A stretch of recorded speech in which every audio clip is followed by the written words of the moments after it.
morale et protection spirituelle, selon les dires de l'auteur, et je pense que je suis parfaitement en phase avec lui. Seydina Bousso ne s'est pas arrêté là. Dans le chapitre 3, il a parlé d'un sujet aussi sensible, qui est l'enfant hors mariage et l'héritage. Il a traité de la situation de ces enfants-là en évoquant le principe de préservation de la filiation, qui entraîne l'absence de droit d'héritage pour ces enfants. Il explore ensuite les règles d'héritage, notant que certaines différences dans la répartition ne doivent pas être perçues comme des discriminations, mais comme une forme de justice fonctionnelle, prenant en compte les responsabilités et les besoins de chacun. Il a aussi mis en avant que l'islam cherche à responsabiliser les hommes, c'est important, responsabiliser les hommes, valoriser les femmes et protéger les enfants. Et je pense que c'est le principe, c'est la finalité de l'islam, c'est ces préservations-là, établissant ainsi une structure sociale qui répond aux besoins de tous. Donc, dans ce chapitre aussi, il soulève des questions éthiques et morales sur la manière dont la société perçoit et traite les enfants nés hors mariage et appelle à une réflexion sur la compassion et la justice, tout en se basant sur les valeurs fondamentales de l'islam. Donc, l'islam n'a pas légiféré pour pouvoir exclure certains comme ça, mais c'est juste pour préserver le principe, le respect de la filiation. Aussi, Seydina Bousso est allé plus loin, on l'a dit tout à l'heure. Et ça veut dire que son bagage intellectuel le lui a permis. Il a osé traiter de la question ultra sensible de l'homosexualité en islam. Dans ce 4e chapitre, l'auteur aborde la question qu'il inscrit dans un processus de désorientation anthropologique, plutôt que dans un progrès moral, ce que veut nous faire vendre l'Occident. Donc, l'auteur critique la tendance occidentale à évaluer l'homosexualité sur des critères subjectifs tels que le désir, le plaisir et le consentement. Selon lui, cela marque un passage d'une éthique de la finalité à une éthique du ressenti. C'est important. L'islam veut cette éthique de la finalité, alors que la civilisation occidentale, telle qu'on veut nous la faire vendre, prône une éthique du ressenti, l'hédonisme, le plaisir, alors que ça a des limites. Et je pense que c'est important d'y revenir et de fustiger ça et d'aller plus loin, de conserver ces valeurs-là, tout en étant dans l'ouverture. Parce que l'auteur défend la vision islamique de la complémentarité entre hommes et femmes, orientée vers la procréation, la famille et l'équilibre. En revanche, il met en garde contre ce qu'il perçoit comme une décadence morale et un affaiblissement spirituel de certaines conceptions contemporaines. Cependant, il souligne que l'islam, tout en défendant ses principes, prône le respect, la considération et la justice pour tout être humain. Il y a aussi un chapitre sur la justice. Ici, l'auteur explore les différentes conceptions de la justice, s'inspirant des pensées, et c'est là où c'est très important, à la fois concernant l'espace et le temps. Seydina Bousso prend en exemple son environnement immédiat, certes, mais aussi se permet de citer Aristote, Platon et d'autres philosophes, se permet de citer d'autres exemples au-delà de son environnement immédiat. Il souligne que, selon la perspective islamique, la justice se définit comme rendre à chacun ses droits, même lorsque cela peut contrarier les intérêts personnels ou ceux de ses proches. La véritable vocation de la justice est de protéger les droits collectifs et individuels, d'assurer l'équité et de prévenir toute forme d'injustice. L'auteur illustre son propos en évoquant l'exemple de Serigne Mbacké Bousso. Je taquinais tout à l'heure Serigne Makhtar pour lui dire que mais les Bousso souvent je vois Serigne Mbacké Bousso tout le temps, machallah. Et c'est important, il a cité son entourage immédiat. Et il cite par exemple l'exemple de Serigne Mbacké Bousso qui dissuadait ses proches d'accepter des postes de juge pour la simple et bonne raison qu'il craignait que les avantages liés à la fonction ne compromettent leur impartialité et leur capacité à rendre un jugement utile et juste surtout. Et je pense que c'est très important. Ça veut dire quoi? Cela veut dire, donc Seydina est toujours dans cette logique de compréhension sensible des fatwas, des fatawas. C'est-à-dire cette volonté de toujours contextualiser. Cette volonté, non pas de délivrer, non pas juste un avis, mais de voir même celui qui délivre l'avis, ou bien celui qui juge. Et c'est là où c'est important, parce qu'après, Seydina Bousso, dans le chapitre 6, il nous montre la distinction entre un mufti et un juge, un khadi. Dans ce passage, l'auteur met en lumière la distinction entre le mufti et le juge, deux figures qui représentent les visages complémentaires de la justice islamique.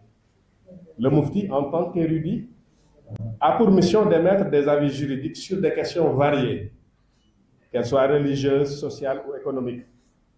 Son rôle est avant tout d'éclairer les consciences et de fournir des orientations basées sur les principes de la foi. En revanche, le juge ou khadi est responsable de l'application des lois islamiques.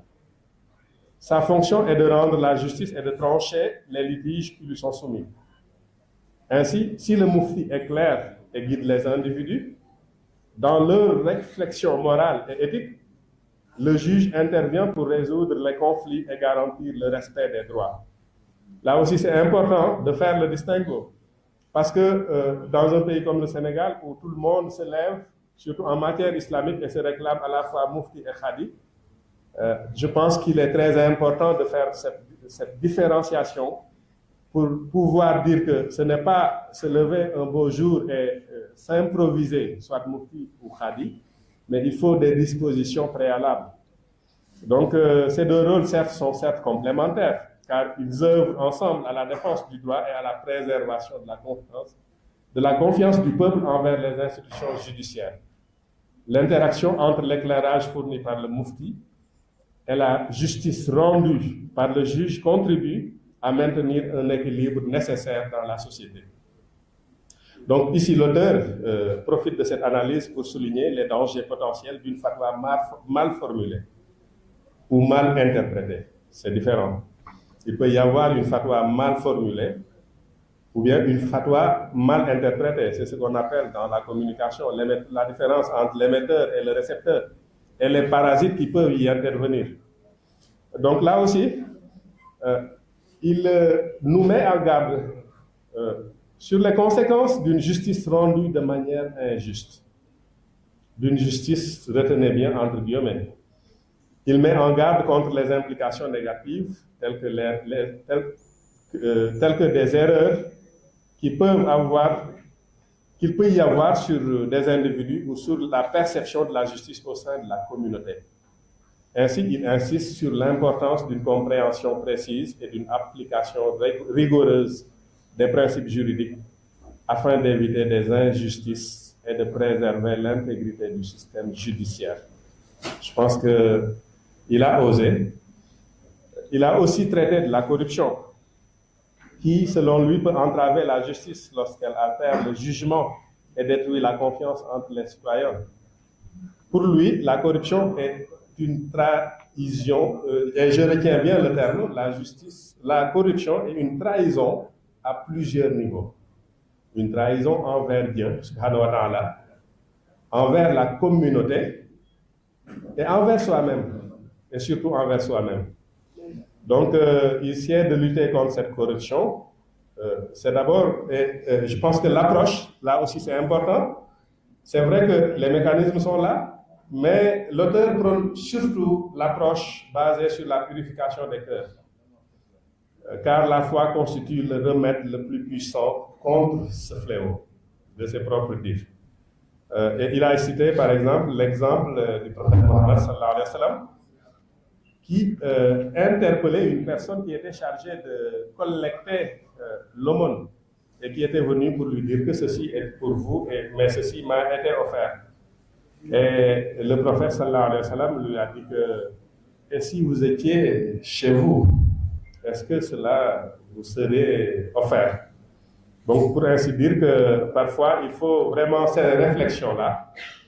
Maintenant, il y a le chapitre sur le pardon divin aussi. Donc, c'est surtout dans cette notion d'ouverture, de compréhension mutuelle, de pardon, de tolérance, vers à la dimension verticale à travers le taqwa et à la dimension horizontale à travers le bon caractère. Le chapitre 9 traite des questions de guidance, de prudence. Ici, il appelle surtout les mouftis et les juges à la prudence, à faire preuve d'humilité lorsqu'ils ignorent la réponse surtout, à ne pas être dans l'orgueil pour prétendre tout connaître, éviter de donner des conseils non fondés lorsqu'on ne maîtrise pas tous les éléments de la question, et s'il le faut aussi, essayer de comprendre la personne en face, comprendre son courant de pensée. Parce que là aussi, si c'était un marché public, on aurait dit que parfois les gens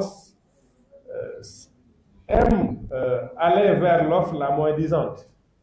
Et ça peut poser problème en matière de religion. Et donc, je pense que Seydina Bousso l'a si bien traité. Et enfin, dans le chapitre 10, il a parlé de la question de nécessité. Les daruras. Donc, elle a grandement traité pour dire que ça ne doit pas, certainement, c'est dans certains cas de figure, l'islam l'accepte, mais ça ne doit pas être un alibi pour échapper à ses obligations. Elle doit refléter une situation de danger vital réel. Donc, pour finir, je pense que c'est un livre vraiment d'une excellente, déjà bien rédigé, c'est digeste, fluide. Je pense que aussi, en harmonie avec le titre, et il n'a pas pris de gants pour dire ce qu'il pense. Donc, je pense que je disais tout à l'heure à Dr Makhtar que c'est vraiment le genre de livre que j'aime, pour la seule et simple raison que c'est un livre qui appelle à la réflexion. Et je pense qu'on procède à une certaine glaciation de la pensée en islam, qui fait qu'on a souvent peur de donner son avis, de réfléchir, alors que l'islam même nous invite à ça, à réfléchir, à méditer sur la création des cieux, sur la création du monde. Donc, encore une fois, vraiment, toutes nos félicitations à Seydina Bousso pour ce livre. Et je pense que, comme l'a si bien dit, en taquinant d'ailleurs Dr Makhtar, c'est un livre qui peut donner naissance à une dizaine d'autres livres. Parce que pour moi, chaque chapitre peut faire l'objet d'un livre. Et j'invite Seydina à réfléchir là-dessus. Donc, nous attendons des dizaines de livres qui vont venir. Le sujet, non, je pense que justement, c'est excellent et c'est très bien réfléchi. Chaque chapitre, je pense que ça peut faire l'objet de minimum 2 livres. Parce qu'en islam, et les gens en ont besoin. C'est ça ce qui est important. Les gens en ont grandement besoin parce qu'il ne faut pas être là, figé, être dans une certaine glaciation de la pensée. Il faut oser la réflexion, oser l'ouverture, et je pense que d'ailleurs c'est ça le message même prophétique à travers Iqra. Donc je ne vais pas monopoliser la parole. Encore une fois, toutes nos félicitations et qu'Allah subhanahu wa ta'ala vous assiste dans tous vos projets, Inch'Allah.